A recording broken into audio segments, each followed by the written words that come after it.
Hey guys, आज का topic है हमारा प्रेम्बल। हमने अभी आपके 4 चैप्टर ऑलरेडी कवर कर लिए हैं घटना चक्र के और आज हम लोग 5th चैप्टर कवर कर रहे हैं प्रेम्बल। और यहाँ हम प्रेम्बल से रिलेटेड सारे क्वेश्चन देखेंगे।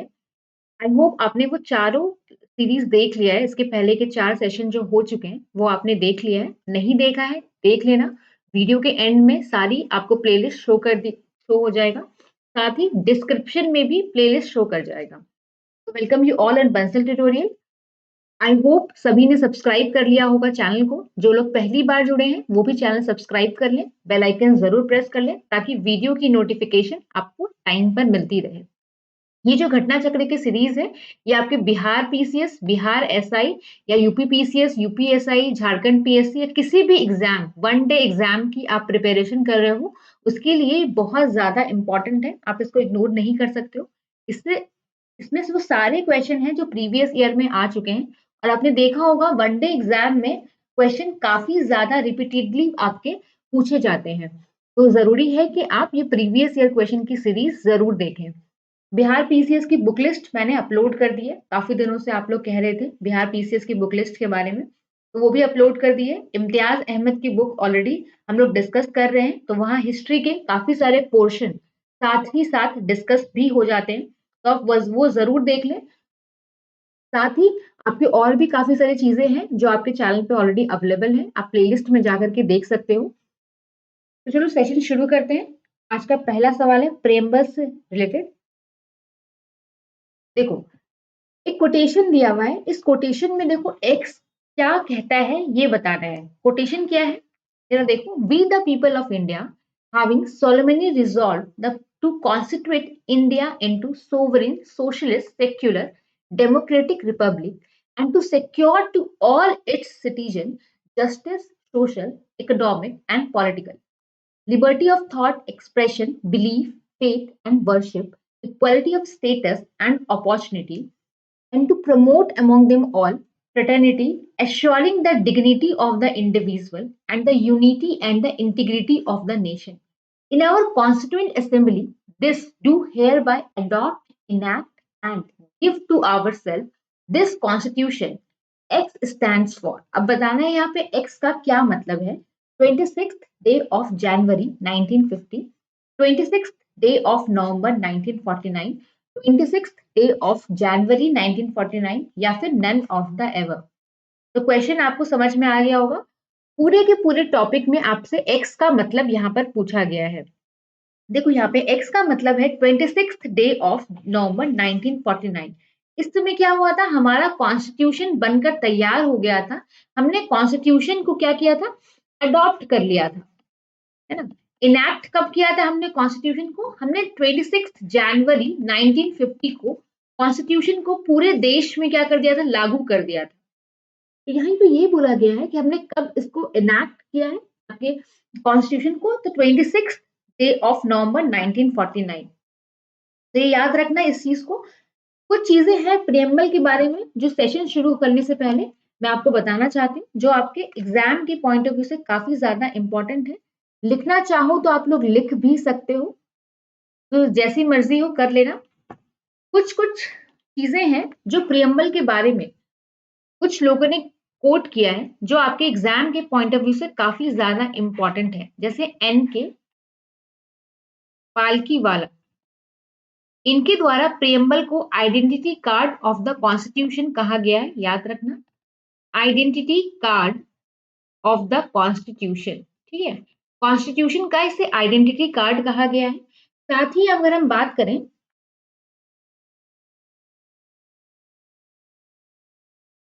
दूसरे लोगों की, तो देखो सोल ऑफ द कॉन्स्टिट्यूशन भी इसे कहा गया है। प्रियम्बल को सोल ऑफ द कॉन्स्टिट्यूशन भी कहा गया है।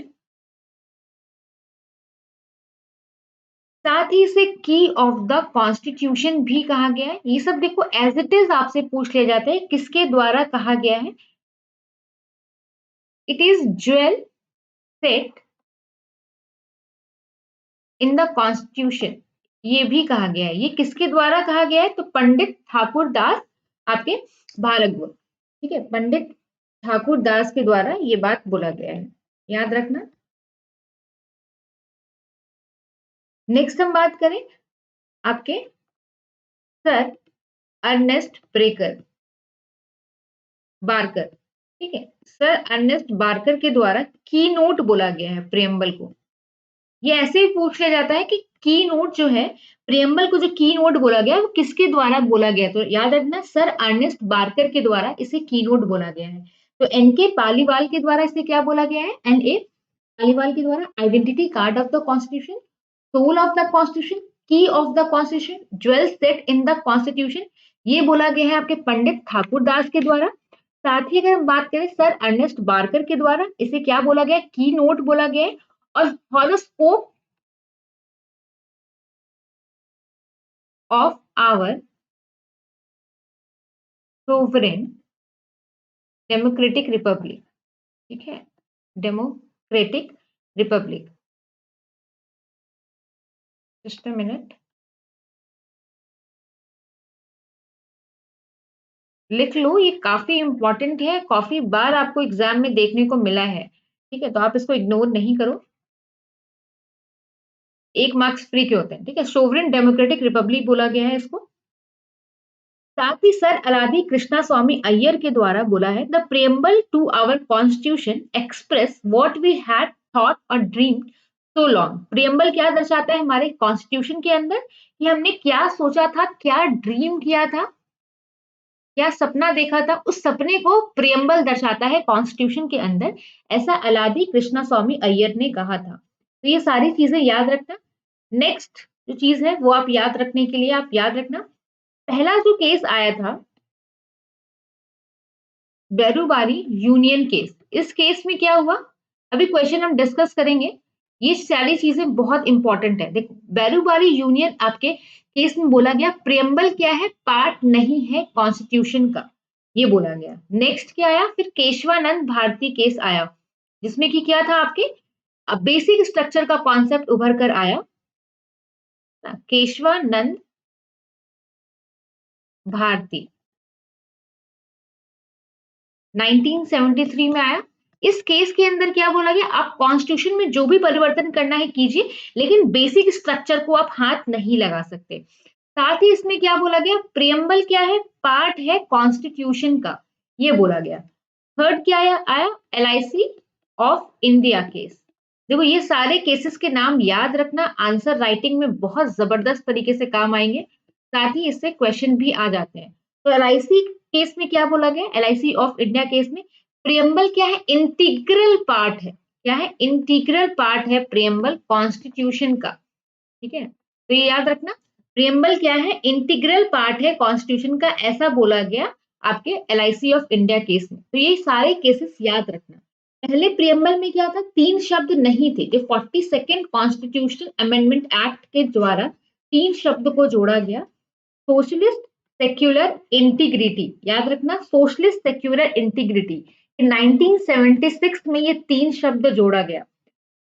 प्रियम्बल के इंग्रेडिएंट क्या है, ये बताता है कि अथॉरिटी, सोर्स ऑफ अथॉरिटी क्या है, ठीक है। सोर्स ऑफ अथॉरिटी आपका जो कॉन्स्टिट्यूशन का है वो क्या है, ठीक है, वो बताता है कि ये अपनी अथॉरिटी लोगों से लेते हैं, we the people of India. जो आपका ओपनिंग वर्ड्स है आपके प्रियम्बल के, वो क्या है, we the people of India having solemnly resolved to constitute India into sovereign socialist secular democratic republic, ठीक है। तो we the people of India क्या दिखाता है, सोर्स ऑफ अथॉरिटी दिखाता है, ये लोगों से डिराइव्ड हुई है पावर, कॉन्स्टिट्यूशन की जो पावर है वो लोगों से डिराइव्ड हुई है। साथ में क्या है, ये इंडियन स्टेट का नेचर बताता है, इंडियन स्टेट कैसा है, तो सोवरेन है, सेक्युलर है, डेमोक्रेटिक है, रिपब्लिक है, तो इस बारे में बताया जाता है।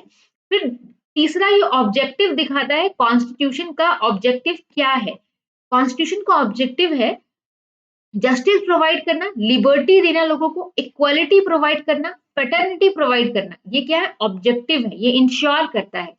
साथ ही डेट ऑफ एडॉप्टेशन, कि हमने कब कॉन्स्टिट्यूशन को अपनाया, ये इस चीज को दर्शाता है कि 26 नवंबर 1949 को हमने कॉन्स्टिट्यूशन को अपनाया था। तो ये सारी चीजें याद रखना। अभी क्वेश्चन जितने भी आएंगे अभी आप देखोगे सारी चीजें इसी के इर्द गिर्द घूमते हुए नजर आएंगे। चलो दूसरा सवाल देखते हैं। what was the exact constitutional status of the Indian Republic on 26/1/1950 when the Constitution came into force? A democratic republic sovereign, a sovereign secular democratic republic, a sovereign socialist secular democratic republic. आप लोग सभी कोशिश करना मेरे answer देने से पहले कि आप लोग सभी आंसर दे सकें, क्योंकि इससे क्या होगा ना, आपकी प्रैक्टिस हो जाएगी और एग्जाम में चांसेस कम होंगे आपके क्वेश्चन को गलत करने के। प्रैक्टिस करने की कोशिश करो जितनी ज्यादा हो सके। कमेंट में आंसर नहीं देना चाहते हो तो कॉपी पेन लेके बैठा करो और वहां पे साथ साथ आंसर्स लिखते जाया करो और चेक भी करते रहा करो कितने आंसर्स आपके सही हो रहे हैं। A democratic republic sovereign, sovereign secular democratic republic, a sovereign socialist secular democratic republic। तो इसका आंसर क्या हो जाएगा? इसका आंसर होगा ए डेमोक्रेटिक रिपब्लिक सोवरेन। देखो इसमें क्या बोला गया, 26/1/1950। जैसा कि मैंने अभी आपको बताया, हमने 3 शब्द जोड़े थे 42nd कॉन्स्टिट्यूशन अमेंडमेंट एक्ट 1976 में। वो 3 शब्द थे सोशलिस्ट, सेक्युलर, इंटीग्रिटी, SSI। ये 3 शब्द हमने कब जोड़ा? 42nd constitution amendment act 1976। उसके पहले कौन से शब्द थे? सोवरेन थे, डेमोक्रेटिक था और रिपब्लिक था। Sovereign, democratic, Republic. तो क्या होगा? बी हो जाएगा इसका आंसर, समझ रहे हो? सोवरेन डेमोक्रेटिक रिपब्लिक आपका क्या था? पहले था, पहले से था, लेकिन सेक्युलर, सोशलिस्ट और integrity 42nd constitution amendment act 1976 के द्वारा जोड़ा गया। अब सेक्युलर शब्द में बड़ा कंफ्यूजन होता है। इंग्लिश वाले तो समझ जाते हैं सेक्युलर है, हिंदी में क्या होता है? इसमें 2 अर्थ निकल कर आते हैं, पंथ निरपेक्ष और धर्म निरपेक्ष। अब आप पहले इसका आंसर कमेंट सेक्शन में बताना मेरे बताने से पहले कि सेक्युलर शब्द को हिंदी में क्या बोलते हैं? पंथ निरपेक्ष बोलते हैं या धर्म निरपेक्ष बोलते हैं? तो देखो, सेक्युलर शब्द का जो अर्थ है भारतीय संविधान में, इंडियन कॉन्स्टिट्यूशन के अंदर, वो है पंथ निरपेक्ष। याद रखना क्या है? पंथ निरपेक्ष, ना कि धर्म निरपेक्ष। धर्म निरपेक्ष एक नेगेटिव टर्म है, पंथ निरपेक्ष एक पॉजिटिव टर्म है। धर्मनिरपेक्ष किसके लिए है? सेक्युलर शब्द का अर्थ धर्मनिरपेक्ष जो है वो वेस्टर्न कंट्री के लिए है। देखो वेस्टर्न कंट्री में क्या हुआ था, चर्च का बहुत ज्यादा बोलबाला था। चर्च के लोग, चर्च के जो प्रीस्ट थे आपके, वो क्या करते थे? चर्च के लोग सत्ता को हथियाने का कोशिश करते थे, राजा को बहुत बुरी तरह से इन्फ्लुएंस करते थे, लोगों पर क्या करते थे? अत्याचार करते थे। तो इस एक तरह से धर्म क्या था? आपको कहीं ना कहीं क्या, सत्ता को कंट्रोल कर रहा था। लेकिन हमारे देश में अगर आप देखोगे कहीं पर भी आपको इंडियन हिस्ट्री में हमेशा धर्म क्या है? धर्म हमेशा सही मार्ग दर्शाता है, तभी सही दिशा दर्शाता है। जब भी आप अगर भटकते हो अपने रास्ते से तो धर्म क्या है? दिशा दिखाने में धर्म काम करता है। तो धर्म हमेशा इनलाइटन करता है हमारे यहाँ लोगों को, ना कि आपके रास्ते से आपको भटका देता है। इस वजह से इंडियन कॉन्स्टिट्यूशन में धर्म का अर्थ, सेक्युलर शब्द का जो अर्थ है वो पंथ निरपेक्ष है, ना कि धर्म निरपेक्ष। मतलब क्या है कि आपके सब कुछ कि स्टेट के सामने सभी धर्म क्या है? बराबर है। सभी धर्म स्टेट के सामने क्या है? बराबर है। सर्वधर्म समभाव, ठीक है, ये अर्थ निकल कर आता है आपके पंथ निरपेक्ष का। क्या निकल कर आता है? सर्वधर्म समभाव। शासन सत्ता के लिए सभी धर्मों का समान होना, समझ लो। सत्ता में क्या है? स्टेट के सामने सभी के सभी धर्म क्या है? समान है। किसी तरह का कोई भेदभाव नहीं है धर्म को लेकर के। वही धर्मनिरपेक्ष क्या बोलता है कि स्टेट किसी भी धर्म को नहीं मानेगा। क्या कहता है? स्टेट किसी भी धर्म को नहीं मानेगा, ना तो स्टेट धर्म के अंदर किसी भी तरह का कोई भी हस्तक्षेप करेगा, ना ही धर्म, ना ही आपके धर्म जो, ना ही रिलीजन स्टेट के अंदर किसी भी तरह का कोई हस्तक्षेप करेंगे, ऐसा धर्मनिरपेक्ष बोलता है। मतलब स्टेट और रिलीजन दो अलग अलग चीज है। क्या है? स्टेट और रिलीजन दो अलग अलग चीज है, ये आपस में मिल नहीं सकते। वहीं हमारे यहाँ क्या है?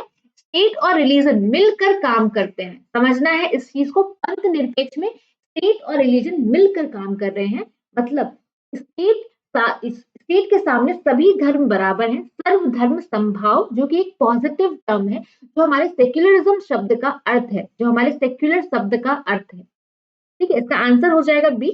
तो कॉन्सेप्चुअल स्टडी यहाँ पर कर रहे हैं हम लोग।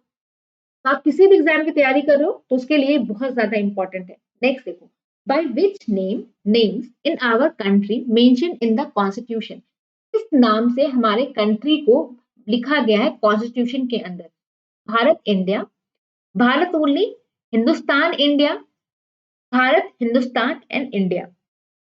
तो देखो इसका आंसर क्या हो जाएगा, इसका आंसर होगा भारत एंड इंडिया। देखो जब ब्रिटिशर्स हमारे इंडिया के अंदर थे तो उन्होंने क्या किया था, इंडिया शब्द का प्रयोग हर जगह कर रखा था, लेकिन भारत क्या था, एक हिंदी शब्द था जो कि ज्यादातर लोग भारत से अपने आप को रिलेट करते थे। तो कुछ लोग क्या बोलते थे कि भाई कॉन्स्टिट्यूशन में भारत लिखो, कुछ लोग क्या बोलते थे इंडिया लिखो। तो क्या था, दोनों ही शब्द को कॉन्स्टिट्यूशन के अंदर जोड़ दिया गया, इंडिया भी और भारत भी। समझ रहे हो कि इसलिए बोला जाता है इंडिया शैल बी भारत, हमेशा ये शब्द का इस्तेमाल किया जाता है जब हम लोग कॉन्स्टिट्यूशन में किसी भी चीज को पढ़ते हैं। तो समझ पा रहे हो चीजों को? तो इस तरीके से India shall be Bharat use किया जाता है आपके आर्टिकल 1 के अंदर। ठीक है, आर्टिकल 1 के अंदर क्या बोलते हैं, India that is Bharat shall be union of states. तो ये शब्द का इस्तेमाल किया जाता है आर्टिकल 1 में इंडिया को दर्शाने के लिए। इंडिया क्या है, यूनियन ऑफ स्टेट्स है ना, यूनियन ऑफ स्टेट्स। नेक्स्ट देखो, in the context of the preamble of India Indian constitution which of the following sequence is correct. देखो ये बीपीएससी का सवाल है। Republic, people's democratic, secular, socialist, universal, sovereign, sovereign, socialist, democratic, people's, secular, republic, sovereign, socialist, people's democratic, secular, socialist, republic, sovereign, socialist, secular, democratic, republic. देखो इसका answer हो जाएगा D. देखो पीपल शब्द जो है वो कहीं भी प्रियम्बल में मेंशन नहीं है। ठीक है, ठीक है, प्रियम्बल शब्द का जो जो इस्तेमाल किया गया प्रियम्बल में नहीं किया गया है। ये चाइना के कॉन्स्टिट्यूशन में इस शब्द का इस्तेमाल किया गया है, समझ लो। चाइना के कॉन्स्टिट्यूशन में प्रियम्बल शब्द, ये आपके पीपल शब्द का इस्तेमाल है, वरना पीपल शब्द का इस्तेमाल आपके प्रियम्बल में जो कॉन्स्टिट्यूशन के अंदर सीक्वेंस के तौर पे नहीं किया गया है। तो उसका आंसर क्या होगा, sovereign, socialist, secular, democratic, Republic. हम लोग इस तरह से अपने शब्दों का सीक्वेंस लगा करके लिखा है हमने प्रियम्बल के अंदर। नेक्स्ट देखो, कंसीडर द फॉलोइंग वर्ड्स। अब देखो इसमें करेक्ट सीक्वेंस लगाना है, सोशलिस्ट, डेमोक्रेटिक, सोवरेन, सेक्युलर। ये देखो और आंसर्स मुझे कमेंट सेक्शन में बताओ। अभी मैं इसका आंसर अब आपको बताऊंगी। देखो इसका पहले क्या, सोवरेन है, फिर सोशलिस्ट है, फिर आपके सेक्युलर है, फिर आपके डेमोक्रेटिक है। तो ये शब्द का इस्तेमाल किया गया है। तो इसका आंसर क्या हो जाएगा, आंसर हो जाएगा ए। नेक्स्ट देखो, which of the following have been added in preamble by the 42nd Constitution Amendment Act। 42nd Constitution Amendment Act के द्वारा कौन से शब्द जोड़ा गया, सोशलिस्ट, ग्राम स्वराज, सेक्युलर और सोवरेन। ये देखो ये कोड दिया हुआ है, आपको बताना है कि कौन से शब्द आपके 42nd कॉन्स्टिट्यूशन अमेंडमेंट एक्ट के द्वारा जोड़ा गया। तो कौन से शब्द जोड़े गए थे, मैंने बताया था सोवरेन, सोशलिस्ट और सोवरेन, सेक्युलर और इंटीग्रिटी, एसएसआई, ये तीन शब्द जोड़े गए थे। सोवरेन, आपके सेक्युलर और आपके क्या हो जाएगा, इसका आंसर हो जाएगा बी, क्योंकि इंटीग्रिटी तो है नहीं, सोवरेन है और आपके सेक्युलर शब्द है, तो ये दोनों शब्द हो जाएंगे। सोशलिस्ट पहले से था, ग्राम स्वराज शब्द नहीं था। नेक्स्ट देखो, which one of the following describe India as a secular state. क्या डिस्क्राइब करता है कि इंडिया एक सेक्युलर स्टेट है, इंडिया एक पंथ निरपेक्ष राज्य है। धर्म निरपेक्ष नहीं होगा, पंथ निरपेक्ष होगा। Fundamental right, preamble to the constitution, 9th schedule, directive principle. तो प्रियम्बल दर्शाता है भाई, देख लो यूपीपीसीएस में 2010 में भी आया है, 2005 में भी आया है, एक ही क्वेश्चन कई बार पूछे जाते हैं। नेक्स्ट देखो, which one of the following word was not included in the preamble of the Indian Constitution in 1975। बताना है कि कौन सा शब्द इंक्लूड नहीं था 1975 में। फ्रेटर्निटी, सोवरेन, इक्वलिटी और इंटीग्रिटी। देखो इंटीग्रिटी शब्द क्या था, आपके 42nd कॉन्स्टिट्यूशन अमेंडमेंट एक्ट के द्वारा इंटीग्रिटी शब्द को क्या किया गया, कॉन्स्टिट्यूशन में जोड़ा गया। 42nd कॉन्स्टिट्यूशन अमेंडमेंट एक्ट के द्वारा और कौन से शब्द जोड़े गए, जरा कमेंट सेक्शन में बताओ, अब बहुत बार बता चुकी हूँ। नेक्स्ट देखो, in which form is India declared in the preamble of the Indian constitution? किस फॉर्म में इंडिया डिक्लेयर करता है preamble of the Indian constitution में? A sovereign democratic republic, a socialist democratic republic, a sovereign socialist secular democratic republic, none of this. देखो इसका answer क्या हो जाएगा? इसका आंसर होगा सी। क्या है? सोवरेन है, सोशलिस्ट है, सेक्युलर डेमोक्रेटिक रिपब्लिक है। नेक्स्ट देखो, तो जो स्टेटमेंट दिया हुआ है प्रियम्बल के बारे में बताना है कि इनमें से कौन सा स्टेटमेंट करेक्ट है। पहला, objective resolution by Jawaharlal Nehru finally become preamble. Next देखो, ऑब्जेक्टिव रिजोल्यूशन जो था जवाहरलाल नेहरू के द्वारा जो पास किया गया वो क्या हो गया? वो प्रियम्बल बन गया। ये जस्टिसेबल नहीं है, इसको अमेंड नहीं किया जा सकता, प्रियम्बल को ओवरराइड नहीं किया जा सकता। जो भी स्पेसिफिक प्रोविजन है आपके कॉन्स्टिट्यूशन के अंदर उसको ओवरराइड नहीं किया जा सकता। तो बताना है कि इनमें से कौन सा स्टेटमेंट क्या है करेक्ट है। देखो, ऑब्जेक्टिव रिजोल्यूशन जो था जवाहरलाल नेहरू के द्वारा 13 दिसंबर 1946 में, इसको बिना किसी विरोध के कॉन्स्टिट्यूंट असेंबली के द्वारा इसको अडॉप्ट कर लिया गया। ध्यान रखना, ऑब्जेक्टिव रिजोल्यूशन जो मूव किया गया था जवाहरलाल नेहरू के द्वारा 13 दिसंबर 1946 में, इसको कॉन्स्टिट्यूंट असेंबली में एक्सेप्ट कर लिया गया आपके 22 जनवरी 1947 को, बिना किसी विरोध के। बिना किसी विरोध को उसको एक्सेप्ट कर लिया जाता है कॉन्स्टिट्यूंट असेंबली के द्वारा, और बाद में यही प्रियम्बल का रूप ले लेता है। केशवानंद भारती के केस में 1973 में सुप्रीम कोर्ट ने क्या बोला कि जैसे कि कॉन्स्टिट्यूशन के अदर पार्ट को अमेंड कर सकते हैं, वैसे ही आप प्रियम्बल को भी अमेंड कर सकते हैं, लेकिन बेसिक स्ट्रक्चर को डिस्ट्रॉय ना करते हुए प्रियम्बल को अमेंड किया जाना चाहिए। अभी पहला अमेंडमेंट हुआ 42nd कॉन्स्टिट्यूशन अमेंडमेंट एक्ट 1976, जिसमें 3 शब्द जोड़े गए, socialist, secular, integrity. It can't be amended क्या हो जाएगा? गलत हो जाएगा, क्योंकि भाई 1976 में सिर्फ एक ही बार, देखो प्रियम्बल जो अमेंड हुआ है सिर्फ एक ही बार हुआ है, जो कि 1976 में हुआ है। तो 42nd कॉन्स्टिट्यूशन अमेंडमेंट एक्ट 1976 में पहली बार प्रियम्बल अमेंड हुआ, और वो आखिरी बार था। अब तक अमेंड नहीं हुआ है, फ्यूचर में अमेंड किया जा सकता है। नॉन जस्टिफिएबल है, मतलब इसकी जो प्रोविजंस है इसको आप सुप्रीम कोर्ट, हाई कोर्ट या देश के किसी भी कोर्ट में ले जा करके उसको लागू नहीं करा सकते हो, इसको इन्फोर्स नहीं कराया जा सकता है कोर्ट के द्वारा। Preamble can not override the specific provision of the constitution. Preamble क्या कर सकता है? ओवरराइड नहीं करता है कॉन्स्टिट्यूशन के किसी भी प्रोविजन को। इसका आंसर क्या हो जाएगा? आंसर होगा बी। नेक्स्ट देखो, the preamble of the constitution was amended bye 17th amendment, 24th amendment, 42nd amendment और 44th अमेंडमेंट। देखो अभी बताया 42nd अमेंडमेंट 1976 के द्वारा आपके क्या थे? प्रियम्बल जो था कॉन्स्टिट्यूशन का अमेंड किया गया, जिसके साथ 3 शब्द नहीं जोड़े गए, सोशलिस्ट, सेक्युलर, इंटीग्रिटी। ठीक है, सोशलिस्ट, सेक्युलर, इंटीग्रिटी याद रखना, ये क्वेश्चन कई बार पूछा जा चुका है।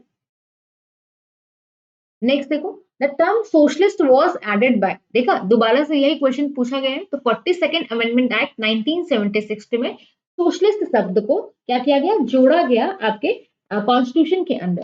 देखो कुछ चीजें हैं सोशलिस्ट के बारे में जो समझने लायक है, समझ लो। हमारे यहाँ क्या है, इंडियन कॉन्स्टिट्यूशन के बारे में बात करें तो सोशलिज्म में क्या है? एक डेमोक्रेटिक सोशलिज्म है। यहाँ सोशलिज्म का मतलब क्या है? डेमोक्रेटिक सोशलिज्म है, याद रखना इस चीज को। ठीक है, डेमोक्रेटिक सोशलिज्म है, ना कि आपके अगर हम बात करें कम्युनिस्ट सोशलिज्म या फिर स्टेट सोशलिज्म। कम्युनिस्ट क्यों नहीं है? कम्युनिस्ट क्या है? ये चाइना में है। इसमें क्या होता है? प्राइवेट प्रॉपर्टी पे किसका अधिकार होता है? गवर्नमेंट का अधिकार होता है। गवर्नमेंट सारी प्राइवेट प्रॉपर्टी को होल्ड कर लेती है और क्या करती है? और लोगों के बीच में बांट देती है, सबको इक्वल प्रॉपर्टी मिलेगी इरिस्पेक्टिव ऑफ देयर ये इनकम। ठीक है, कोई फर्क नहीं पड़ता किसको कितना इनकम हो रहा है, किसको कितना पैसा मिल रहा है, सबके पास इक्वल चीजें रहेगी, ऐसा कम्युनिस्ट बोलता है। तो ये क्या है? ये हमारे इंडिया में एप्लीकेबल नहीं है। डेमोक्रेटिक सोशलिज्म है हमारे यहाँ, जो कि मिक्स्ड इकोनॉमी पे क्या करता है? फेथ रखता है, मतलब कि सरकार और लोग मिल करके काम करेंगे, पब्लिक और प्राइवेट सेक्टर साथ में मिलकर काम करेगा, एक साथ एग्जिस्ट करेगा। ठीक है, इंडियन सोशलिज्म में क्या है? ब्लेंड है मार्क्सिज्म एंड गांधीज्म का, मतलब मार्क्सिज्म और गांधीज्म, याद रखना मार्क्सिज्म और गांधीज्म का क्या है, ये ब्लेंड है हमारा जो सोशलिज्म है। ठीक है, चलो अब नेक्स्ट पे देखते हैं। The term socialist was brought into the preamble of the Indian Constitution by which amendment? देखो सेम सवाल फिर से पूछा गया, 42nd अमेंडमेंट के द्वारा सोशलिस्ट शब्द को जोड़ा गया। इसीलिए मैं बोलती हूँ कि प्रीवियस ईयर क्वेश्चन पेपर बहुत ज्यादा इंपॉर्टेंट है। नेक्स्ट देखो, in the preamble of the constitution adopted on 26 November 1949 which words was were not present? कौन सा वर्ड प्रेजेंट नहीं था 26 नवंबर 1949 में? Socialist, integrity, secular, Republic. तो ये तीन शब्द प्रेजेंट नहीं थे। ये आपके 42nd कॉन्स्टिट्यूशन अमेंडमेंट एक्ट 1976 में ये तीन शब्द आपके जोड़े गए। तो 1, 2, 3 अवेलेबल नहीं था, बाकी रिपब्लिक अवेलेबल था। नेक्स्ट देखो, सोशलिस्ट और सेक्युलर को कब जोड़ा गया? तो 42nd अमेंडमेंट के थ्रू जोड़ा गया। द वर्ड सेक्युलरिज्म को प्रेम्बल के अंदर कब इंसर्ट किया गया? तो 42nd अमेंडमेंट के थ्रू किया गया। देख लो कितनी बार एक ही सवाल आ चुका है। ये देने का जो मेन पर्सपेक्टिव है यही है कि आपको दिखा सकूं मैं कितनी बार सेम सवाल आ चुका है। तो आप लोग इग्नोर कर देते हो, वो इग्नोर नहीं करना है बिल्कुल भी। The goal of constitution is to secure assure for all its citizens. गोल क्या है कॉन्स्टिट्यूशन का, ये बताना है। Justice, social, economic, liberty of thought and expression, dignity of individual. तो क्या है ये आपको बताना है। तो देखो इसका आंसर क्या हो जाएगा? इसका आंसर हो जाएगा, आपको पहले कोड देखना है। देखो नीचे कुछ कोड दिए हुए हैं, उन कोड को देखो और उसके बाद आपको इसका आंसर देना है कि इसका आंसर क्या होगा। देखो इसका आंसर जो है वो क्या है, वो आपका डी है इसका आंसर। मतलब जस्टिस, सोशल, इकोनॉमिक और आपके liberty of thought and expression, equality of opportunity, dignity of the individual, ये सारी चीजें क्या है आपको कॉन्स्टिट्यूशन में जो है सिटीजन को सिक्योर कराना क्या है आपकी जिम्मेदारी है। कॉन्स्टिट्यूशन की क्या है जिम्मेदारी है, ये सारी चीजें को सिक्योर कराना। तो ऑल ऑफ द एबव हो जाएगा इसका आंसर। नेक्स्ट देखो, India is a republic. India एक रिपब्लिक है, इसका अर्थ क्या है? It is a people who are final authority in all matter. ये एक लोग हैं जिनके पास फाइनल अथॉरिटी है सारे के सारे मैटर्स पे। There is no parliamentary system of government in India. कोई भी पार्लियामेंट्री सिस्टम नहीं है गवर्नमेंट इन इंडिया में। There is no hereditary rulers in India. India is the union of states. बताना है कि इनमें से रिपब्लिक का अर्थ क्या है। देखो रिपब्लिक का अर्थ क्या है? There is no hereditary rulers in India, ये है रिपब्लिक का अर्थ। देखो डेमोक्रेटिक पॉलिटी को दो भाग में डिवाइड किया गया है। एक होता है मोनार्क, ठीक है, मोनार्की, और दूसरा होता है आपका रिपब्लिक। इस दो पार्ट में डिवाइड किया गया। मोनार्क में क्या होता है? हेरिडिटरी सिस्टम होता है, मतलब राजा का बेटा ही राजा बनेगा। समझ लो, जो उसकी जो पीढ़ी चलती आ रही है वही सिर्फ क्या होगा, राजा बनेंगे। और दूसरा रिपब्लिक के बारे में अगर हम बात करें तो रिपब्लिक में क्या होता है? इलेक्टेड हेड होते हैं। क्या होते हैं? आपके इलेक्टेड होते हेड होते हैं। ये जो इलेक्टेड होते हेड होते हैं ये डायरेक्टली भी इलेक्ट हो सकते हैं और इनडायरेक्टली भी इलेक्ट हो सकते हैं। मतलब डायरेक्टली जो इलेक्ट रिप्रेजेंटेटिव हैं उनके द्वारा भी चुनाव करके इनको चुना जा सकता है। जैसे अगर हम राष्ट्रपति के बारे में बात करें, प्रेसिडेंट के बारे में बात करें, तो वो इनडायरेक्टली इलेक्टेड है। तो इलेक्टेड हेड क्या है? इनडायरेक्टली इलेक्ट किए गए हैं। तो कोई हेरिडिटरी सिस्टम नहीं है, ये इलेक्ट करके बनते हैं। ठीक है, फिक्स्ड पीरियड ऑफ टाइम के लिए इनको बनाया जाता है, जैसे 5 सालों के लिए बनाया जाता है। नेक्स्ट देखो, India has people sovereignty because the preamble of constitution begin with the word। India में peoples की sovereignty है, लोगों की संप्रभुता है, क्योंकि preamble में जो है आपके constitution जो preamble का है वो आपके इन शब्दों से शुरू हुआ है। Democratic of India, republic of people, democracy of India, we the people of India. तो हमारा जो कॉन्स्टिट्यूशन है कैसे शुरू हुआ है? We the people of India से। तो इसलिए क्या है, प्रियम्बल का जो ओपनिंग वर्ड है क्या है? We the people of India having solemnly resolved to constitute India into sovereign socialist secular democratic republic and to secure to all its citizens justice, liberty, equality, fraternity। समझ रहे हो? तो इस तरह से हमारा प्रियम्बल है। नेक्स्ट देखो, आज का ये आखिरी सवाल है, उसके बाद हम लोग नेक्स्ट सेशन में इसके आगे के क्वेश्चंस करेंगे। Where have the word "we the people of India" have been used in the Constitution of India? देखो सेम क्वेश्चन दूसरे तरीके से पूछा गया कि "we the people of India" हमने कहाँ पर यूज किया है। अभी क्या पूछा गया था कि प्रियम्बल के ओपनिंग वर्ड्स क्या है, प्रियम्बल की तो शुरुआत किस वर्ड से हुई है? तो इसीलिए क्वेश्चन देखो, एक ही क्वेश्चन डिफरेंट तरीके से पूछा जाता है। आपको क्वेश्चन को बहुत अच्छे तरीके से बारीकी से समझना है। तो प्रियम्बल ऑफ द कॉन्स्टिट्यूशन।